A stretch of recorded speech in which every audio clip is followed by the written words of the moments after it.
ಎಲ್ಲ ಕುರಿಗಾಯಿ ಬಂಧುಗಳಿಗೆ ನಮಸ್ಕಾರ. ಇವತ್ತ ನಾ ಹೇಳುವಂಥ ವಿಷಯ ಅಗದಿ ಗಂಭೀರವಾದಂಥದ್ದು. ಈ ವಿಡಿಯೋನ ಪೂರ್ಣವಾಗಿ ಸ್ಕಿಪ್ ಮಾಡದೆ ಮುಂದೆ ಓಡಿಸ್ಲಾರ್ದೆ ನೋಡ್ಬೇಕಂತೇಳಿ ವಿನಂತಿ. ಏನಪ್ಪಾ ಅಂತಂದ್ರೆ, ಕಳೆದ ಸ್ವತಂತ್ರ ಆದ ನಂತರ ಕುರಿ ಉಣ್ಣಿ ಸೊಸೈಟಿಗಳ ಬಗ್ಗೆ ನಾ ಈ ವಿಡಿಯೋ ಮಾಡ್ತಾ ಇದ್ದೇನೆ. ಯಾಕಪ್ಪ ಅಂತಂದ್ರೆ, ಇವತ್ತ ಇಡೀ ಕರ್ನಾಟಕದಲ್ಲಿ ಒಂದು 400-400 ಮೇಲ್ಪಟ್ಟ ಕುರಿ ಉಣ್ಣಿ ಸೊಸೈಟಿಗಳಿದ್ದಾವೆ. ಅದರಲ್ಲಿ ಬೆಳಗಾವಿ ಜಿಲ್ಲೆ ಒಳಗನ 193ರಷ್ಟು ಅಧಿಕವಾದಂಥ ಕುರಿ ಉಣ್ಣಿ ಸೊಸೈಟಿಗಳಿದ್ದಾವೆ. ಆದ್ರೆ ಆ ಕುರಿ ಉಣ್ಣಿ ಸೊಸೈಟಿಗಳು ಇವತ್ತು ಇನ್ಆಕ್ಟಿವ್ ಇದಾವೆ, ಆಕ್ಟಿವ್ ಇಲ್ಲ. ನಾನು ಅದಕ್ಕೆ ಸರ್ಕಾರಕ್ಕೆ ಆಲ್ರೆಡಿ ಕಳೆದ ಅಧಿವೇಶನದಲ್ಲಾಗಿರ್ಬೋದು ಅಥವಾ ಮೊನ್ನೆ ಬೆಳಗಾವಿಯಲ್ಲಿ ನಡೆದಂಥ ಚಳಿಗಾಲ ಅಧಿವೇಶನದಲ್ಲಿ ಮಾನ್ಯ ಮುಖ್ಯಮಂತ್ರಿಗಳಿಗೆ ನೇರವಾಗಿ ಅವರ ಆಪ್ತ ಕಾರ್ಯದರ್ಶಿಯವರಾದ ಮಾಧ್ಯಮ ಸಲಹೆಗಾರ ಪ್ರಭಾಕರ್ ಸರ್ ಜೊತೆ ಕೂಡ ಈ ಮಾತುಕತೆಯನ್ನ ಇದ್ರ ಬಗ್ಗೆ ಕುರಿ ಸೊಸೈಟಿಗಳ ಬಗ್ಗೆ ನಾವು ಮಾತುಕತೆಯನ್ನ ಮಾಡಿದ್ದೇವೆ. ಅವರೊಂದು ಆಶ್ವಾಸನೆಯನ್ನು ಕೊಟ್ಟಿದ್ದಾರೆ. ಮುಂಬರುವ ದಿನಗಳಲ್ಲಿ ನೇರವಾಗಿ ಮಾನ್ಯ ಮುಖ್ಯಮಂತ್ರಿಗಳವ್ರ ಜೊತೆ ನೇರ ಸಂದರ್ಶನ ಮಾಡಲಿಕ್ಕೆ ಅವಕಾಶ ಕೊಡ್ತೀನಿ ಅಂತ ಹೇಳಿದ್ದಾರೆ. ನನ್ನ ಮೂಲ ಉದ್ದೇಶ ಏನಪ್ಪಾ ಅಂತಂದ್ರೆ, ಕಟ್ಟ ಕಡೆಯ ಕುರಿಗಾರ ಇವತ್ತು ಸಂಚಾರಿ ಕುರಿಗಳಾಗಿ ಎಲ್ಲೋ ಅಲದಾಡ್ತಾ ಇದ್ದಾರೆ. ಆದ್ರೆ ಅವರಿಗೆ ಯಾವುದೇ ರೀತಿಯ ಸರ್ಕಾರದ ಸವಲತ್ತುಗಳು ಸಿಗ್ತಾ ಇಲ್ಲ. ಮೂಲ ಉದ್ದೇಶ ಏನಪ್ಪಾ ಅಂತಂದ್ರೆ, ಬೆಳಗಾವಿ ಜಿಲ್ಲೆಯಲ್ಲಿ 190ಕ್ಕೂ ಹೆಚ್ಚು ಸೊಸೈಟಿಗಳಿದ್ರೆ ಈ ಒಂದು ಸೊಸೈಟಿಗಳಲ್ಲಿ ನಿಜವಾದ ಕುರಿಗಾರ ಯಾರು ಇಲ್ಲ. ನಾ ಇದನ್ನ ಯಾಕೆ ಹೇಳ್ತಾ ಇದ್ದೀನಿ ಅಂತಂದ್ರೆ, ಪ್ರತಿಯೊಂದು ಹಳ್ಳಿಗೂ ಕುರಿ ಸೊಸೈಟಿಗಳಿದಾವೆ. ಅಲ್ಲಿ 5ರಿಂದ 10 ಜನ ಕುರಿಗಾರನ ಬಿಟ್ರೆ ಇನ್ನು ಉಳಿದಂಥ 90-95% ಅಂತ ಇರುವಂತ ಸೊಸೈಟಿ ಕುರಿಗಾರ ಇಲ್ಲ. ಅಲ್ಲಿ ಏನ್ ಮಾಡಿದಾರ ಅಂತಂದ್ರೆ, ತಮಗೆ ಬೇಕಾದವ್ರು ಎಲ್ಲರನ್ನು ಕೂಡ ಸೇರ್ದಾರನಾಗಿ ಮಾಡ್ಕೊಂಡ್ಬಿಟ್ಟಾರ. ಇವತ್ತಲ್ಲಿ ನಿಜವಾದ ಕುರಿಗಾರ ಯಾರಿಲ್ಲ. ಆದ್ರೆ ನಮ್ಮ ನಿಪ್ಪಾಣಿ ಭಾಗ ಆಗಿರ್ಬೋದು, ಬೆಳಗಾವಿ ಭಾಗ ಆಗಿರ್ಬೋದು, ಅತಿ ಹೆಚ್ಚು ಕುರಿಗಾರನ್ನ ಕಾಣುವಂಥದ್ದು ಬೆಳಗಾವಿ ಜಿಲ್ಲೆ. ಇಡೀ ಕರ್ನಾಟಕದಲ್ಲಿ ಅತಿ ಹೆಚ್ಚು ಸೊಸೈಟಿ ಕಾಣೋದು ಬೆಳಗಾವಿ ಜಿಲ್ಲೆ ಒಳಗೆ. ಇದು ದುರಂತ ಏನಪ್ಪಾ ಅಂತಂದ್ರೆ, ಆ ಹಿಂದೆ ಮಾಡಿದಂಥ ಸೊಸೈಟಿ ಅವ್ರದ್ದು ತಪ್ಪಲ್ಲ. ಯಾಕಪ್ಪ ಅಂತಂದ್ರೆ, ಅವಾಗ ನೇರವಾದ ಕುರಿಗಾರ ಸಿಕ್ಕಿಲ್ಲ ಅವ್ರಿಗೆ. ಸೊ ಅದಕ್ಕಾಗಿ ಅವರು ತಮ್ಮ ಊರಲ್ಲಿ ತಮ್ಮ ಹೋಬಳಿ ಮಟ್ಟದಾಗ ಇರುವಂಥ ಎಲ್ಲರನ್ನು ತಗೊಂಡು ಸೇರ್ದಾರ ಮಾಡ್ಕೊಂಡಾರ. ಈಗ ನನ್ನ ಸರ್ಕಾರಕ್ಕೆ ಏನು ಮನವಿಪ್ಪ ಅಂತಂದ್ರೆ, ಆ ಇರುವಂಥ ಸೊಸೈಟಿ ಆಲ್ರೆಡಿ ಅಳಿವಿನಂಚಿನಲ್ಲಿ ಇದಾವೆ. ಅಂದ್ರೆ ಸರ್ಕಾರ ಸರಿಯಾದ ಸವಲತ್ತುಗಳು ಸಿಗ್ತಾ ಇಲ್ಲ, ಆಮೇಲೆ ಇನ್ಆಕ್ಟಿವ್ ಇದಾವೆ. ಅದಕ್ಕೆ ನಾನು ಸರ್ಕಾರಕ್ಕೆ ಏನು ಮನವಿ ಮಾಡ್ತಾ ಇದ್ದೀನಿ ಅಂತಂದ್ರೆ, ಆ ಅಳಿವಿನ ಅಂಚಿನಲ್ಲಿರುವಂಥ ಸೊಸೈಟಿಗಳಿಗೆ ಮತ್ತೆ ಏನಾದ್ರು ಒಳ್ಳೆ ಅನುದಾನ ಕೊಟ್ಟ ಅವನ್ನ ಮತ್ತೆ ಹೊಳ್ಳಿ ಸರಿ ಮಾಡ್ಬೇಕು ಅನ್ನುವಂಥದ್ದು. ಜೊತೆಗೆ ಇರುವಂಥ ಕುರಿಗಾರರಿಗೆ ನಾನು ಆಲ್ರೆಡಿ ಇಲ್ಲಿವರೆಗೆ ಅನೇಕ ವಿಡಿಯೋಗಳನ್ನ ಮಾಡಿದ್ದೇನೆ. ನನ್ನ ಉದ್ದೇಶ ಇನ್ನ ಮುಂಬರುವ ದಿನಗಳಲ್ಲಿ ಪ್ರತಿ ಜಿಲ್ಲೆಯಲ್ಲೂ ಹೋಗಿ ಕೂಡ ನಾವು ಕುರಿಗಾರರಿಗೆ ಮನವರಿಕೆ ಮಾಡುವ ಒಂದು ಮುಖಾಂತರ ಪ್ರೆಸ್ ಮೀಟ್ ಅನ್ನ ಮಾಡುವಂತ ಕೆಲಸಕ್ಕೆ ನಾವು ಮುಂದಾಗಿದ್ದೇವೆ. ಪ್ರತಿ ಜಿಲ್ಲೆಯಲ್ಲೂ ಕೂಡ ನಾವು ಪ್ರೆಸ್ ಮೀಟ್ ಮಾಡ್ತೀವಿ.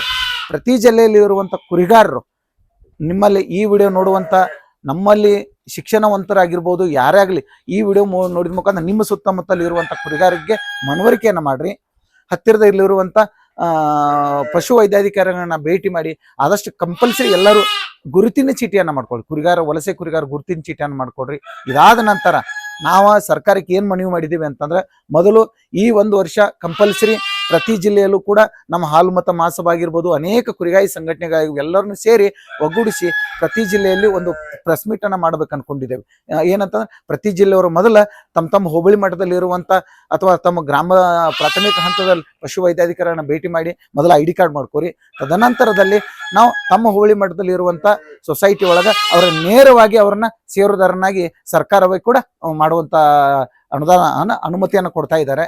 ಇದಾದ ನಂತರ ಇನ್ನು 1ರಿಂದ 1.5 ವರ್ಷ ಆದ್ಮೇಲೆ ಎಲ್ಲರೂ ಇರುವಂತ ಸಂಚಾರಿ ಕುರಿಗಾರ ಏನ್ ID ಕಾರ್ಡ್ ಇದಾವೋ ಅವೆಲ್ಲ ಸೇರಿಸಿ ಅವ್ರ ಊರಲ್ಲಿ ಅಥವಾ ಸೊಸೈಟಿ ಮಟ್ಟದಲ್ಲಿ ಇರುವಂತ ಸೊಸೈಟಿಗಳನ್ನ ನಾವು ಸೇರ್ದಾರನಾಗಿ ಮಾಡ್ತೇವೆ. ಒಂದು ವೇಳೆ ಬೇರೆ ಬೇರೆ ಜಿಲ್ಲೆಗಳಲ್ಲಿ ಸೊಸೈಟಿಗಳು ಇಲ್ಲ ಅಥವಾ ಈಗ ಹೊಸದಾಗಿ ಏನು ಸೊಸೈಟಿಯನ್ನು ಮಾಡ್ಬೇಕು ಅನ್ಕೊಂಡಿವಿ, ನಾವು ನಮ್ಮ ಹಾಲು ಮತ್ತು ಮಹಾಸಭಾದ ವತಿಯಿಂದ ಒಂದು 250-300 ಸೊಸೈಟಿಗಳನ್ನ ಹೊಸದಾಗಿ ರೂಪರೇಷೆಗಳ ರೆಡಿ ಆಗಿ ಮಾಡ್ಬೇಕು ಅನ್ಕೊಂಡಿದ್ದೇವೆ. ಹೆಂಗಂತಂದ್ರೆ, ಅಲ್ಲಿರುವಂತ ಕುರಿಗಾರ ಆಗಿರ್ಬೋದು, ನಮ್ಮ ಸ್ವಯಂ ಸಂಘದ ನಮ್ಮ ಹಾಲು ಮತ್ತು ಮಹಾಸಭಾದ ಸ್ವಯಂ ಸೇವಕರಾಗಿರ್ಬೋದು, ಎಲ್ಲರೂ ಸೇರಿ ಅವರೊಂದು ಆಡಳಿತದೊಳಗ ಪ್ರತಿ ಹೋಬಳಿ ಮಟ್ಟದಾಗ ಒಂದೊಂದು ಹೊಸ ಸೊಸೈಟಿಗಳನ್ನು ತೆರಿತಾ ಇದ್ದೇವೆ. ಆದ್ರೆ ಬೆಳಗಾವಿ ಜಿಲ್ಲೆ ಆಲ್ರೆಡಿ ಬ್ಲಾಕ್ ಆಗಿದೆ. ಯಾಕಾಗಿದೆ ಅಂತಂದ್ರೆ, ಒಂದು ಹೋಬಳಿಗೆ 1 ಸೊಸೈಟಿ ಇರಬೇಕಾಗಿತ್ತು.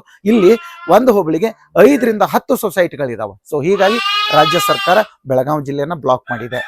ಇನ್ನು ಉಳಿದಂತೆ ಎಲ್ಲಾ ಜಿಲ್ಲೆಗಳಲ್ಲಿ ಹೊಸ ಸೊಸೈಟಿಗಳನ್ನ ತೆರೆಯುವಂಥವ್ರು ಯಾರಾದರೂ ಹೆಚ್ಚಿನ ಮಾಹಿತಿ ಬೇಕಂತಂದ್ರೆ, ನಾವು ಆಲ್ರೆಡಿ ಮುಂದೆ ಬರುವಂಥ ದಿನಮಾನದೊಳಗೆ ಕಾಗಿನೆಲೆ ಅಥವಾ ಬೆಳ್ಳೂಡಿ ಮಠದಲ್ಲಿ ನಮ್ಮ ಪರಮ ಪೂಜ್ಯ ಸ್ವಾಮೀಜಿಯವರ ದಿವ್ಯ ಸಾನ್ನಿಧ್ಯದಲ್ಲಿ ಇಡೀ ಕರ್ನಾಟಕದ ಎಲ್ಲ ಜಿಲ್ಲೆಗಳೆಲ್ಲ ಯುವಕರನ್ನ ಅಲ್ಲಿ ಕರೆ ತಂದು ಅವರಿಗೆ ಸೊಸೈಟಿ ಬಗ್ಗೆ ಆಗಿರ್ಬೋದು, ID ಕಾರ್ಡ್ ಬಗ್ಗೆ ಆಗಿರ್ಬೋದು, ಸರ್ಕಾರದ ಅನುದಾನಗಳ ಬಗ್ಗೆ ಆಗಿರ್ಬೋದು, ಸ್ಕೀಮ್ಗಳ ಬಗ್ಗೆ ಆಗಿದ್ದು ಪರಿಪೂರ್ಣ 1 ದಿನದ ತರಬೇತಿಯನ್ನ ಕೊಡ್ಬೇಕಂತೇಳಿ ನಾವು ಆಲ್ರೆಡಿ ನಮ್ಮ ರಾಜ್ಯಾಧ್ಯಕ್ಷರ ರುದ್ರಣ್ಣ ಗುಳ್ಗುಳಿ ಅವ್ರ ಜೊತೆ ನಾವು ಒಂದು ಸುತ್ತಿನ ಮಾತುಕತೆಯನ್ನ ಮಾಡ್ಕೊಂಡಿದ್ದೇವೆ. ಅದಕ್ಕೆ ಪೂಜ್ಯ ಸ್ವಾಮೀಜಿಗಳು ಕೂಡ ಸಮ್ಮತಿಸಿದ್ದಾರೆ.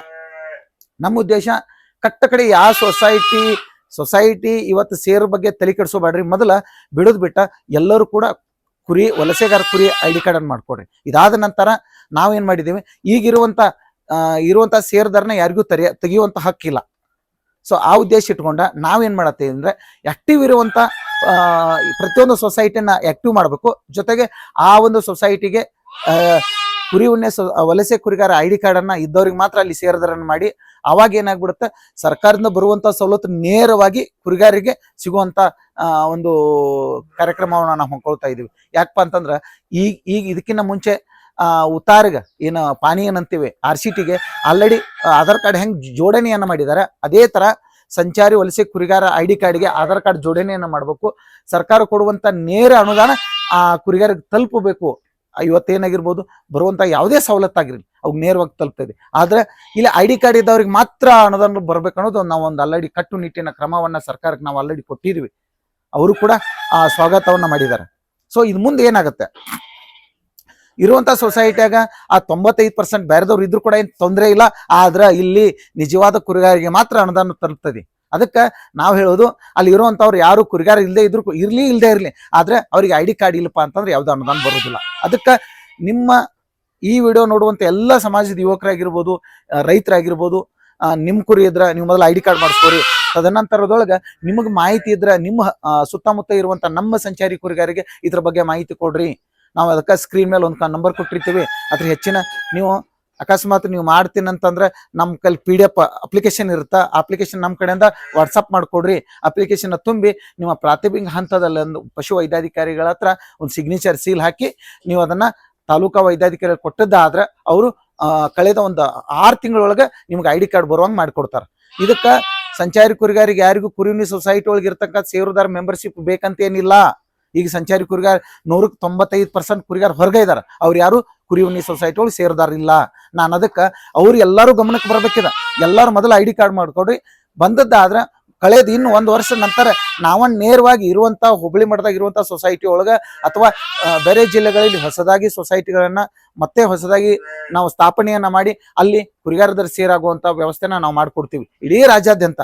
ಅದಕ್ಕೆ ನನ್ನ ಉದ್ದೇಶ ಕಡೆಯ ಕುರಿಗಾರನಿಗೆ ಆಮೇಲೆ ಎಲ್ಲಾ ಸವಲತ್ತುಗಳು ಸಿಗಬೇಕು. ಇನ್ನೊಂದು ID ಕಾರ್ಡ್ ಮಾಡೋದ್ರಿಂದ ಇವತ್ತ ಸಂಗೊಳ್ಳಿ ಸೈನಿಕ್ ಸ್ಕೂಲ್ ಆಗಿರ್ಬೋದು, ಕಿತ್ತೂರು ರಾಣಿ ಚೆನ್ನಮ್ಮ ಸೈನಿಕ್ ಸ್ಕೂಲ್ ಆಗಿರ್ಬೋದು, ನವೋದಯ ಆಗಿರ್ಬೋದು, ಮೊರಾರ್ಜಿ ದೇಸಾಯಿ ಆಗಿರ್ಬೋದು, ಚೇತನ್ ಸ್ಕೂಲ್ ಆಗಿರ್ಬೋದು, ಈ ಸರ್ಕಾರದ ವಸತಿ ಶಾಲೆಗಳಿಗೆ ನೇರ ಪ್ರವೇಶ ಸಿಗ್ತದ. ಹೆಂಗಪ್ಪ ಅಂತಂದ್ರೆ ಕುರಿಗಾರ ಮಕ್ಕಳಿಗೆ ಮಾತ್ರ ಸಿಗ್ತದ. ಯಾರಿಗೆ ID ಕಾರ್ಡ್ ಐತೋ ಅಂತವ್ರಿಗೆ ಮಾತ್ರ. ನಮ್ಮ ಮಕ್ಕಳಿಗೆ ವಲಸೆ ಕುರಿಗಾರ ಆಗಿರೋದ್ರಿಂದ ಒಂದ ಕಡೆ ನಾವು ಊರಿಂದ ಊರಿಗೆ ಹೋಗೋದ್ರಿಂದ ನಮಗ ವಸತಿ ಶಾಲೆಗಳಲ್ಲಿ ಪ್ರವೇಶ ಫ್ರೀ ಆಗಿ ಕೊಡ್ತಾರ. ಸೊ ಆ ಉದ್ದೇಶಕ್ಕೆ ಇಟ್ಕೊಂಡಾದ್ರೆ ನೀವು ಕಂಪಲ್ಸರಿ ID ಕಾರ್ಡ್ ಮಾಡಿಸ್ರಿ. ಕುರಿ ಅವರ ದಿನ ಹೆಂಗೋ ದಾಟಿ ಹೋಗೈತಿ ನಮ್ದು. ಇನ್ನ ಮಾನ್ಯ ಸಿದ್ದರಾಮಯ್ಯ ಸಾಹೇಬ್ರು ಇನ್ನು 1-2 ವರ್ಷ ಇರ್ತಾರ. ಇಷ್ಟರೊಳಗ ಇವೆಲ್ಲ ಕೆಲಸ ಆಗ್ಬೇಕು. ಒಂದ್ ವೇಳೆ ನೀವು ಯಾರು ಮಾಡ್ಕೊಳ್ಳಿಲ್ಪ ಅಂತಂದ್ರೆ ನಿಮ್ಮ ಪರವಾಗಿ ಏನ್ 10 ವರ್ಷ ಅಲ್ಲ 100 ವರ್ಷ ಆದ್ರೂ ಯಾರು ನಿಲ್ಲಂಗಿಲ್ಲ. ಈಗೂ ಅದಾಗೈತಿ. ಅವ್ರು ಬಂದವ್ರು ಬೇರೆದವ್ರು ಅನುದಾನ ಸದ್ಬಳಕೆ ಮಾಡ್ಕೊಳ್ತಾ ಇದಾರೆ. ಆದ್ರೆ ನೇರವಾಗಿ ನಮ್ಮ ನಿಜವಾದ ಕುರಿಗಾರ ತಲುಪ್ತಾ ಇಲ್ಲ. ನನ್ನ ಉದ್ದೇಶ ಅದು ಒಂದು ದೊಡ್ಡ ಹೋರಾಟ ಮಾಡ್ತಾ ಇದ್ದೀನ. ಈ ಒಂದು ಹೋರಾಟಕ್ಕೆ ಎಲ್ಲರೂ ಕೈ ಜೋಡಿಸ್ರಿ. ಅದ ಕಳೆದ 1 ವರ್ಷದ ಹಿಂದ್ಗಡೆ ಈ ಒಂದು ಪೋಸ್ಟ್ ಅನ್ನ ಸಿಂಪಲ್ ಆಗಿ ನಾ ಫೇಸ್ಬುಕ್ ಸಾಮಾಜಿಕ ಜಾಲತಾಣ ಹಾಕಿದ ತಕ್ಷಣ ನನ್ನ ಒಂದು ಮನೆಗೆ ನಮ್ಮ ಸುತ್ತಮುತ್ತ ಇರುವಂತ ಒಂದು 30-40 ಕುರಿನಿ ಸೊಸೈಟಿ ಅವ್ರು ಬಂದು ನನ್ನ ಜೊತೆ ಜಗಳ ತೆಗೆದ್ರು. ಯಾಕಂತಂದ್ರೆ ನೀನು ನಮ್ಮನ್ನು ತಿನ್ನಾಕ್ ಬಿಡಂಗಿಲ್ಲ, ನೀನು ತಿನ್ನಂಗಿಲ್ಲ ಅಂದ್ರ ಅವ್ರು. ನಾ ಅಂದೆ ನಿಜವಾದ ಕುರಿಗಾರಿಗೆ ಅನುದಾನ ಹೋಗ್ಲಿ ಅನ್ನೋದು ಉದ್ದೇಶ ಐತಪ್ಪ ನಂದ. ನೀವ್ ಯಾಕೆ ಹೊಟ್ಟಿ, ನಾನ್ ನಿಮಗೇನು ತೊಂದರೆ ಮಾಡ್ತಾ ಇಲ್ಲ, ನಿಮ್ ಸೊಸೈಟಿಯಿಂದ ಹೊರಗೆ ಹಾಕ್ತಾ ಇಲ್ಲ. ನೀವ ಇರ್ರಿ, ನೀವ ನಡೆಸ್ರಿ. ಆದ್ರೆ ನಿಮ್ಮ ಸೊಸೈಟಿ ಆಕ್ಟಿವ್ ಆಗ್ಲಿ ಅನ್ನೋ ಉದ್ದೇಶ ಅಷ್ಟ ನಂದ. ಆಕ್ಟಿವ್ ಆಗ್ಲಿ, ಸರ್ಕಾರದ ಬರ್ದಂತ ಅನುದಾನಗಳು ಸರಿಯಾಗಿ ಕುರಿಗಾರ ಸದ್ಬಳಕೆ ಆಗ್ಲಿ ಅನ್ನೋ ಉದ್ದೇಶ ಇಟ್ಕೊಂಡ ನಾ ಈ ತರ ಮಾಡಿದ್ದೇನೆ ಅಂದೆ. ಸೊ ಅವ್ರಿಗೂ ನನ್ಗೂ ದೊಡ್ಡ ಜಗಳ ಆಗಿ ಸೊ ಆ ಮಟ್ಟಕ್ಕೆ ಇವತ್ತ ನಾವು ಓಪನ್ ಆಗಿ ಹೇಳ್ತಾ ಇದ್ದೀನಿ. ಅವತ್ತು ಹೆಂಗೋ ಏನೋ ಸಾಮಾಜಿಕ ಜಾಲತಾಣದೊಳಗೆ ಬಿಟ್ಟಿದ್ದು, ಆದ್ರೆ ಈಗ ಅಧಿಕೃತವಾಗಿ ನಾನೊಂದು ದೊಡ್ಡ ಹೋರಾಟಕ್ಕೆ ಮುಂದೆ ಹೋಗ್ತಾ ಇದ್ದೀನಿ. ಅದಕ್ಕೆ ದಯವಿಟ್ಟು ಎಲ್ಲ ಕುರಿಗಾರ ಆಗಿರ್ಬೋದು, ಸೊಸೈಟಿ ಅವ್ರು ಬರ್ರಿ. ನಿಮ್ಗೆ ನಾ ಏನು ಯಾವುದು ತೊಂದರೆ ಮಾಡ್ತಿಲ್ಲ. ನೀವು ಕೈ ಜೋಡಿಸಿದ್ರೆ ಅಲ್ಲಿರುವಂತ ಎಲ್ಲಾ ಕುರಿಗಾರ ಸದ್ಬಳಕೆ ಮಾಡೋನು. ನಿಮಗೂ ಸರ್ಕಾರದ ಎಲ್ಲರೂ ಕೈ ಜೋಡಿಸಿದ್ರೆ ಮಾಡುವಂತ ಒಂದು ಮೂಲ ಉದ್ದೇಶ ನಮ್ಗೆ ಸರಿಯಾದ ದಾರಿ ಹಿಡಿತೈತೆ ಅನ್ನುವಂಥ ಮಾತನ್ನ ಹೇಳಿ ನನ್ನ 2 ಮಾತಿಗೆ ವಿರಾಮ ಹೇಳ್ತೀನಿ. ಏನಾದರೂ ತಪ್ಪು ತಡೆಗಳಿದ್ರೆ ನಮ್ಮ ಇನ್ಬಾಕ್ಸ್ ಆಗಿರ್ಬೋದು, ಕಮೆಂಟ್ ಮಾಡಿ ತಿಳಿಸ್ರಿ. ಎಲ್ಲರಿಗೂ ಫೋನಲ್ಲಿ ಮಾತಾಡೋಕೆ ಕಷ್ಟ ಆಗುತ್ತೆ ನನಗೆ. ಅದಕ್ಕಾಗಿ ಮತ್ತೆ ಏನಾದ್ರು ಹೆಚ್ಚಿನ ಮಾಹಿತಿ ಇದ್ರೆ ಅಥವಾ ತಮ್ಮಲ್ಲಿ ಏನಾದ್ರು ಏನು ಮಾಡ್ಬೇಕು ಅನ್ನೋದು ಅದನ್ನ ಹೆಚ್ಚಿನ ಮಾಹಿತಿ ಇದ್ರೆ ಸೊ ನಮ್ಗೆ ಕಮೆಂಟ್ ಮುಖಾಂತರ ತಿಳಿಸ್ರಿ. ಅಥವಾ ನನ್ನ ಒಂದು ಸ್ಕ್ರೀನ್ ಮೇಲೆ ಒಂದು ನಂಬರ್ ಕೊಟ್ಟಿರ್ತೀವಿ, ನಮ್ಮ ಮೌರ್ಯ ಪಶುವೈದ್ಯ ಅಕಾಡೆಮಿ ಸಂಸ್ಥೆಯದ್ದು. ಸೊ ಅದಕ್ಕೆ ಹೆಚ್ಚಿನ ಮಾಹಿತಿಯನ್ನು ಕಳಿಸಿದ್ರೆ ನಾನು ಕೂಡ ನಿಮ್ಮ ಜೊತೆ ಬೆರೆತ ಸೊ ಅದ್ರ ಮುಂದಿನ ಮಾಡಿದಾಗ ಇನ್ನು ಕಳೆದ ಇನ್ನೊಂದು 5-6 ವರ್ಷದೊಳಗೆ ಇಡೀ ನನ್ನ ರಾಜ್ಯದ ಕುರಿಗಾರರು ಎಲ್ಲರೂ ಕೂಡ ಈ ಒಂದು ಕುರಿ ಉಣ್ಣೆ ಸೊಸೈಟಿ ಅಡಿ ಒಳಗೆ ಬರಬೇಕು, ಸರ್ಕಾರ ಕೊಟ್ಟಂತ ಸವಲತ್ತು ನೇರವಾಗಿ ತಲುಪಬೇಕು ಅನ್ನೋ ಮೂಲ ಉದ್ದೇಶ ಇದು ಒಂದು ಬಿಟ್ರೆ ನಮ್ಮಲ್ಲಿ ಯಾವುದೂ ತರ ಬೇರೆ ಉದ್ದೇಶಗಳಿಲ್ಲ. ಸೊ ಹೀಗಾಗಿ ಎಲ್ಲರೂ ನನ್ಗೆ ಸರಿ ಸ್ಪಂದಿಸ್ರಿ, ಸಹಕಾರ ನೀಡ್ರಿ ಅಂತೇಳಿ ನನ್ನ 2 ಮಾತಿಗೆ ವಿರಾಮ ಹೇಳ್ತೇನೆ. ನಮಸ್ಕಾರ.